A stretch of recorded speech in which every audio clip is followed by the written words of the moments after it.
सर्वप्रथम सर्वांना श्री स्वामी समर्थ. 28 फेब्रुवारी रोजी संकष्ट चतुर्थी आलेली आहे. तुमचे नशीब साथ देत नसेल तुम्हाला तर बुधवारी संकष्ट चतुर्थीला असा एक उपाय करा, सर्व काही तुमच्या मनासारखेच होईल. तसे गणपती बाप्पा घडवून आणेल. प्रत्येकाला काही ना काही समस्या असतात. जगी असा सुखी कुणी नाही असे म्हटलेलेच आहे. ज्याच्याकडं पैसा आहे तर त्यांना खाता येत नाही, आणि ज्यांना खाता येते त्यांच्याकडं पैसा धन नाही. काहींना पैशासंबंधी तर काहींना आजारपण, काहींना घरात वादविवाद, मुलांच्या लग्न कार्यात अडथळे, मूलबाळ न होणे, ज्यांचे लग्न झाले त्यांना मूलबाळ न होणे, अशा बऱ्याच प्रत्येकाला काही ना काही या जीवनात समस्या असतातच. तर काहींना शत्रुपीडा सतावत असते. काही लोक खूप मेहनत घेतात, कामं करतात, पण हवं तसं यश त्यांच्या पदरात पडत नाही. तर संकष्ट चतुर्थीला बुधवारी 28 फेब्रुवारीला असा एक उपाय करायचा आहे. सर्व समस्या दूर होतील. 100% काय, 1001% खात्रीशीर उपाय आहे. संकष्टीला सकाळीच लवकर उठून आपलं आवरून घ्या. घरदार स्वच्छ करून महिलांनी तरी या दिवशी आपलं उंबरठा पूजन वगैरे करून घ्या. देवघरात छान पूजा करून घ्या. त्या दिवशी संकष्ट चतुर्थीला गणपती बाप्पाला पंचामृताने अभिषेक घालायचा आहे. पंचामृत नसेल घरात सगळ्या वस्तू तर तुम्ही कच्च्या दुधाने, गाईच्या कच्च्या दुधाने जरी बाप्पाला अभिषेक घातला तरीही चालेल. नंतर स्वच्छ पाण्याने अभिषेक घाला. अथर्व शीर्ष बोलून अभिषेक घाला बाप्पाला. नाही अथर्व शीर्ष येत, ओम गणपते नमः मंत्र जप करत बाप्पाला अभिषेक घाला. अभिषेक घातलेलं पाणी आपल्या मुलांना तीर्थस्वरूप द्या. घरातील सर्वांनी जरी तीर्थस्वरूप पाणी घेतलं, तीर्थ घेतलं बाप्पाचं अभिषेकाचं चमचा भर तरी चांगलं. तुमचे मुलांचं आता परीक्षाचे दिवस आहे तर मुलांना अवश्य एक चमचाभर का होईना बाप्पाला अभिषेक घातलेलं तीर्थ अवश्य द्या. आईने तर हा उपाय प्रत्येक संकष्ट चतुर्थीला करायलाच हवा. नाही पीत मुलं माठात वगैरे टाकून द्या, आपोआप मुलं प्यायला लागतील. त्या म्हणजे कळणारच नाही मुलांना की तुम्ही त्या माठात असं तीर्थ टाकलेलं आहे. तर संकष्ट चतुर्थीला ह्या दिवशी बुधवार आल्याने एक मूठभर मूग, हिरवे मूग आईने घ्यायचे आहे.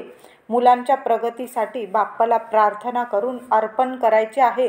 परीक्षेचे दिवस आहे. 12वीच्या परीक्षा सुरू आहे, 10वीच्या परीक्षा येत आहे, आणि आता सर्वांच्याच परीक्षेचाच काळ आहे. म्हणून आईने आठवणीने हा उपाय तुम्ही घरी करा, मंदिरात करा. मी म्हणेल मंदिरात केला तरीही चालेल. तुम्ही आधी घरात सुद्धा देवघरात आपल्या बाप्पाची पूजा करून घ्या, अभिषेक करून घ्या, आणि नंतर मूठभर मूग आणि मुलगा येत असेल तुमच्याबरोबर, तुमचा मुलगी बरोबर येत असेल तुमच्याबरोबर मंदिरात तर मुलांना घेऊन मंदिरात जा. नाही मुलं येत, एवढा वेळ नसेल मुलांकडं, अभ्यासाचा काळ आहे, अभ्यास करत असेल, तुम्ही गेलात मंदिरात तरीही चालेल. जाताना एक मूठभर हिरवे मूग घेऊन जा. मुलांचा हात लावून गूळ खोबरं घेऊन जा. मूल बरोबर येत असेल मुलांकडून गूळ खोबरं अर्पण करून घ्या बाप्पाला. मूठभर मूग आईने हातात घ्या.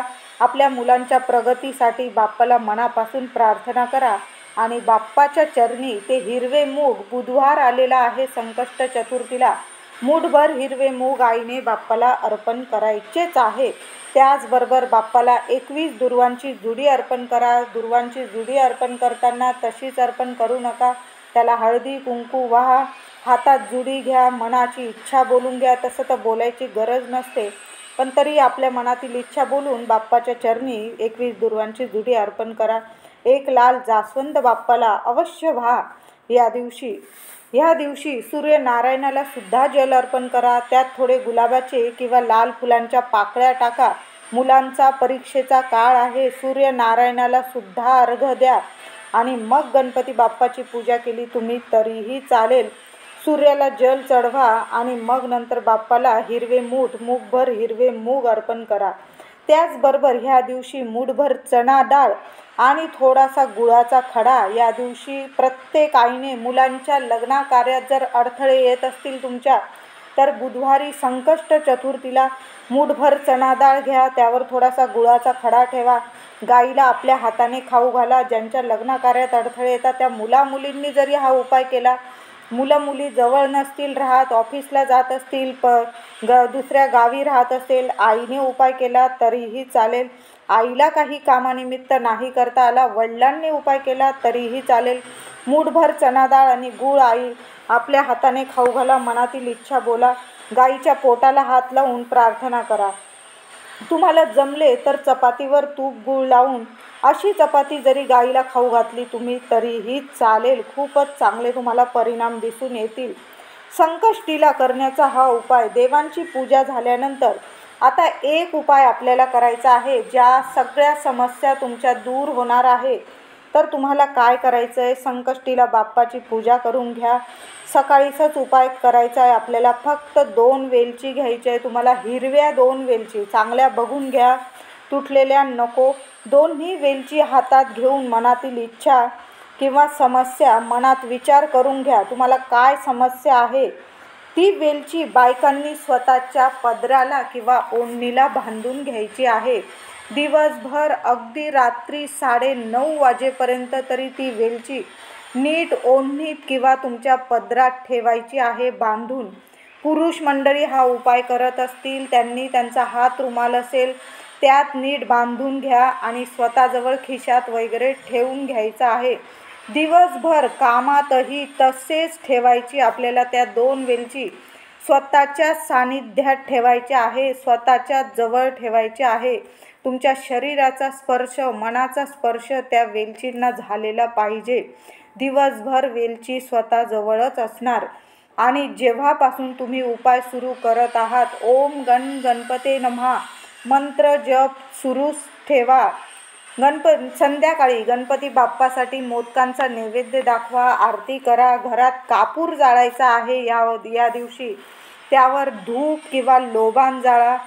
3 लवंग जाळायचे आहेत. 3 लवंग बोललेली मी. 3 लवंग जाळा. थोडासा गूळ, थोडीशी काळी मोहरी किंवा पिवळी मोहरी असेल ती जाळा आणि 2-3 थेंब आपल्याला गाईच्या तुपाचे टाकायचे आहे त्या धुपात. असा धूप आपल्याला संध्याकाळी आपल्या घरात संकष्ट चतुर्थीला करायचा आहे. तुम्हाला मी सांगितलं कापूर जाळा थोडासा, 3-4 कापराच्या वड्या, त्यावर लोबान किंवा तुमच्याकडं खडा धूप जो असेल तो, त्यावर 3 लवंग जाळायचे आपल्याला. थोडीशी काळी किंवा पिवळी मोहरी, पिवळी असेल तर अतिउत्तम, आणि 2-3 थेंब तुपाचे, गाईच्या शुद्ध तुपाचे. असा धूप संपूर्ण घरात फिरवून दरवाजात धुपाचे भांडे ठेवून द्या थोडा वेळ. असे केल्याने घरातील नकारात्मक शक्तींचा नाश होतो, दरिद्रता निघून जाते. माता लक्ष्मीचा अखंड वास तुमच्या घरात कायम राहतो. देवांचा नैवेद्य, आरती, धूप सर्व काही दैवी कामे झाल्यानंतर तुम्ही जेव्हा संकष्ट चतुर्थीचा तुम्ही उपवास करत असाल किंवा नसाल, रात्री चंद्रोदयाच्या वेळी 9:56 बरोबर त्या वेलची, 2 वेलची दिवसभर तुम्ही पदरात किंवा रुमालात बांधून ठेवलेल्या असतील त्या सोडवून घ्या आणि ती वेलची गणपती बाप्पाला अर्पण करायची आहे. उपवास सोडताना देवाच्या पायाशी ठेवून द्या.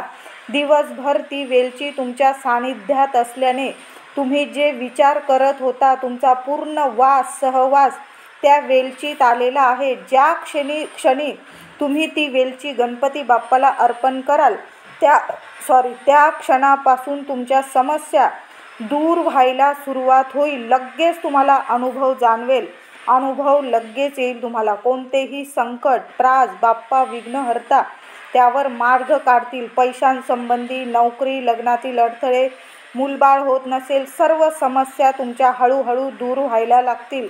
तुम्ही प्रत्येक संकष्टी चतुर्थीला सुद्धा असा उपाय करू शकता. पण एका संकष्ट चतुर्थीत एक उपाय करताच तुम्हाला फरक अनुभव लगेच येईल.